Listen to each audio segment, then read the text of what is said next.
have my legs crossed, so that's how you know that I am chilling with you now, because I only sit with my legs crossed when I want to just have a chat. And so today we're just gonna have a chat, and today is all about the new year. Everyone makes New Year's resolutions, everyone wants to get fit, get healthy, but people fall off quite quickly because it is hard to do that. It is hard to be consistent, especially when it's something new. And I have been a big advocate for MyFitnessPal for years. I used Lipsum, I used MyFitnessPal, and I got a bit bored of it. It just wasn't doing what I wanted it to do anymore. And so I had a look on the App Store and I found a new one called MyNetDiary.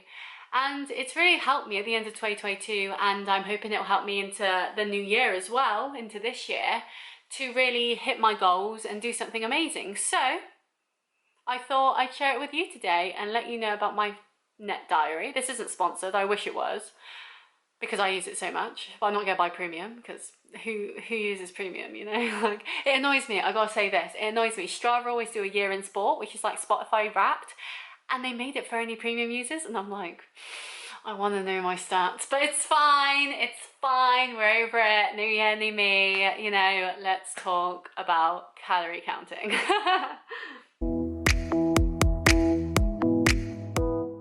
So for me, calorie counting has always been the easiest way for me to lose weight. It's calories in versus calories out, so I like using apps that will work out your baseline calorie use. I was going to say excursion, but I don't think that's the word.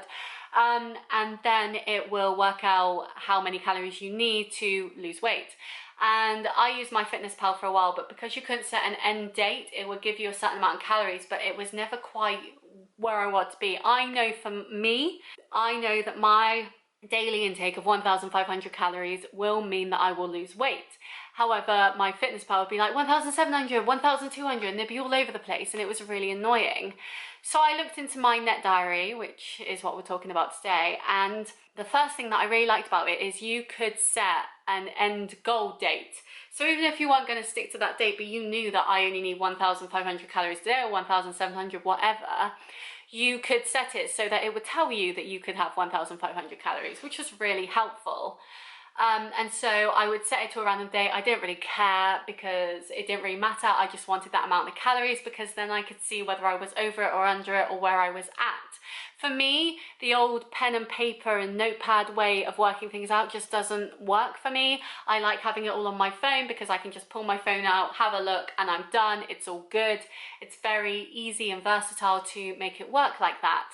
And so I downloaded my MyNetDiary, I put in a certain time frame, that would mean I get 1,500 calories a day, and off I went. So the user face of MyNetDiary is actually really handy. I'm gonna get it up, just so I know what I'm talking about, because otherwise I'll worry I'll say stuff and then I'll look back on it and be like, no. So the dashboard is very easy to use. It tells you what your calorie budget is.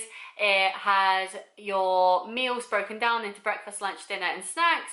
And on it as well, you can input exercise steps, water, and notes if you want to too, if you want to use it to that level. I only input my food. I don't input anything else because I use my Fitbit to track my calories and stuff like that, so I only use it to track what I'm eating.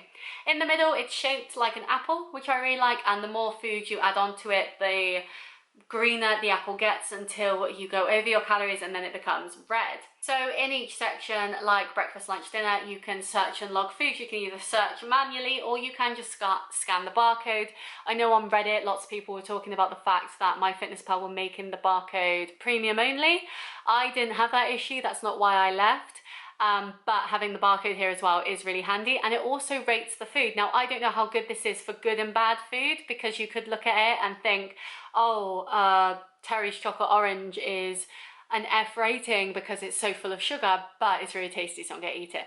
So you could end up in a bit of a bad habit with good and bad food. So I would say, before I continue, I should have said this at the start, if you have an obscure relationship with food, if you don't have the best relationship with food or calories or anything like that, then don't track your calories. It's not good. You gotta make sure that however you lose weight, if you want to lose weight, works for you.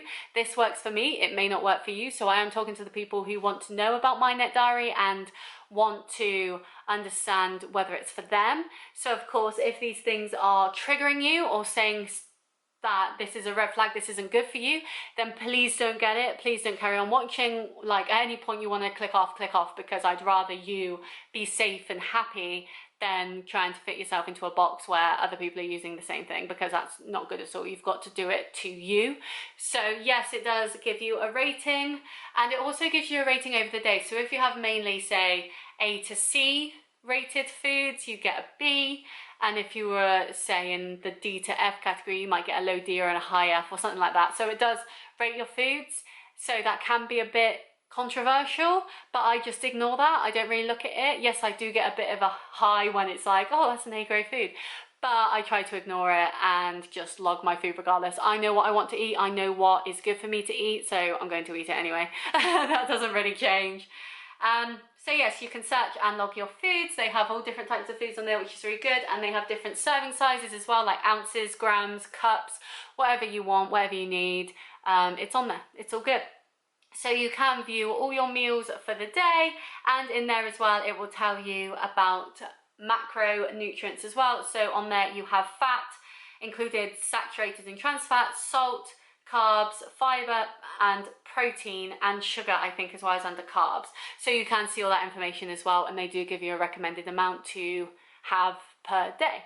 Under that, you have an analysis. So at the end of the day, you can go into your analysis when you want to complete your food diary for that day, and it will tell you good and bad things. So it could say you ate breakfast today, which is really good, and it was high in fiber, which helps you have a better digestive system, or you had over your recommended daily amount of salt today, and it will tell you the item that had the most salt in it. So you can be mindful that actually that pre-package of seasoning or those roasted peanuts that you have for lunch actually have quite a high salt content, so maybe you should pull that back to make sure that you're not dehydrating yourself with salt, basically, because that's a big issue for me, is I like salt and I don't drink enough. So be mindful, be smart, be careful is basically what I'm saying. But yes, in there it will tell you how you did for that day. It will give you an average. So if you're under your calories, even by like 10 calories, it will tell you, oh, you're actually going to be slightly lower weight than what you're aiming for. And so you could see that as a good thing or a bad thing. It also does that if you're over your calories as well. So it does give you a lot of data and a lot of estimates. That can be good for some people, that can be detrimental for some people. So of course, just be mindful, be careful, and make sure that you are using it correctly. For me, when I'm over, I know I'm going to be over in my goal. When I'm under, I know I'm going to be under in my goal. It's kind of common sense. So it doesn't really affect me. But I can see how it could, especially if you have constant days where you're over and it's constantly saying you're gonna gain weight instead of lose weight, then you're like, oh God. And it also likes you to weigh yourself a lot, which I'm not for. Now in 2022, I would weigh myself once a month. No, in 2022, I would weigh myself once a week. And now in 2023, I weigh myself once a month. It's on a four week rotation. So rather than always being on the first of the month, for example, because sometimes you have 5-week months, I would literally go in. I went into my Google Calendar, went from the 7th of January because I want to give myself that week buffer, and then counted 4, and then that's my next weigh-in, and then 4 again, that's my next weigh-in. So sometimes I'm weighing myself in the middle of the month, which you think would be really weird, but it's 4 weeks, so it's fine. So yes, I only weigh myself monthly. There was a time I didn't weigh myself for 10 days in 2022, and the app was like, you need to weigh in, and it's like, yeah, but I don't though, I'm good. And I can see, especially during big moments in your life, like your birthday, Christmas, when you want to be a bit more relaxed, you want to be a lot more chill, it could become a bit like that nagging voice, like, weigh yourself, like, no, don't want to. So that could be quite annoying, but I just ignore it, and I just, like I said, I literally use it to log my food, and that's all. So you can weigh in. It tells you when you last weighed in. It tells you your trending weight, which is fine. I mean, it's based on like their AI and science and stuff. I don't really know how they work it out, so I would take it with a pinch of salt, because they say it's one thing doesn't mean it's gonna be that. It tells you your 10-day low. Don't really know why, it does. It tells you your progress as well. I quite like the progress. So I've done 3% progress at time of filming, which is great. It has a graph, because everyone loves a graph. And then it tells you your weight changes and your weight trend forecast. Which is interesting. And the one thing that I do like, and I know this is a controversial topic, but I like knowing it, is your BMI. This is how I worked out my healthy weight for my height. It does tell you your BMI and tells you information about that as well, so you can look into that too if you want to. But that's really handy to know, especially when you change from, say, obese to overweight or overweight to healthy. It does give you that little dopamine kick, I won't lie to you. But yeah, it's got the weight plan of what you want to do. You can change it up, you can move it about, you can do whatever. It's very flexible, it's very versatile. So it's all up to you how you use it. So yes, as I said, it will yell at you if you don't do weekly weigh-ins, but it's up to you whether you want to do that or whether longer or shorter amounts of time for weigh-ins would be better. It's all personal preference. I really like it because it has the barcode aspect, it has the information that I want. I can set it to the calorie goal that I want to set it to, so I know that yes, I may be hitting my goal on some random August Tuesday, but I know that it's at a calorie that I know I lose weight at. I think it definitely helps when you already know how much you usually lose on certain amounts of calories. I know 1,500 is good for me. I feel full on that, I feel happy on that, and I know it loses me weight, so win-win all round. But yeah, it's different for everyone, so it's really handy for tracking your food. And if you are into the data side of things, I think that's really good too. My MyFitnessPal didn't have a lot of data with it. It did have like the graph and stuff like that, but it didn't really show much else, whereas this one has a lot more data behind it. It gives you tips and tricks and pointers every day, which is really nice. It talks to you a lot. It's just a really good little app if you like the data side of things and want to delve more into the types of food you're eating, especially if you're trying to be healthier too. I know, especially for me, nearer the end of 2022, I wanted to stop eating so much processed stuff. I wanted to eat more natural, real stuff, you know, like fruit and veg instead of like a fruit bar or smoothies that I didn't make. Like if I made it, that's fine because I know what went in it, but you don't know what's in a smoothie that's been made in a shop. Do you know what I mean? I started eating meat again. It was a real struggle point with me with eating vegetarian and vegan meat substitutes because it had so many ingredients that I didn't really understand or get. I was like, I don't actually know what I'm putting in my body, whereas a chicken's a chicken. Do you know what I mean? Like you don't know how it was raised and you don't know how it was reared, so if you had your own farm it'd be a lot better, but at least you know a chicken's a chicken. So that's what you're going to get from that. That's why I didn't really eat ready meals, because people could be like, oh, well, you think you're buying lasagna, but it's actually got a horse in it. Yes, I get that, but I don't buy them, so it's okay. So everything I try to eat is untouched, unprocessed, just food that I add my own seasonings to. I like mixing my own seasonings too. I do have some like Mexican packets, like taco seasoning, fajita seasoning. I also have some like chow mein sauce and some curry pots that have already been made, but most of the time I will make my own seasoning. I use chopped tomatoes as a base for everything, like tinned tomatoes, and then just add my own seasonings. I love onion granules, aromat is great, Italian herbs, just anything like that. So everything's really natural and normal in my opinion. And so yeah, with the grading that does help a bit, because then you can see if it is good or if it is bad, because a lot of food that you think could be good, like smoothies, fruit juices, etc., could actually be quite bad, whereas if you eat an apple and an orange, it's a lot better.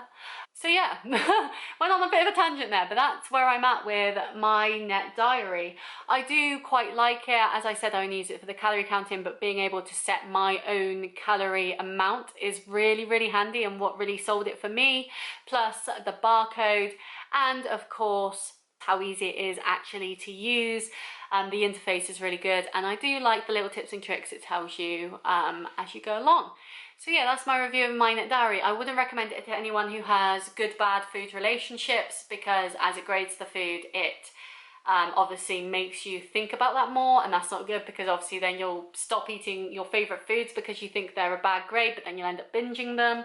At least I would anyway.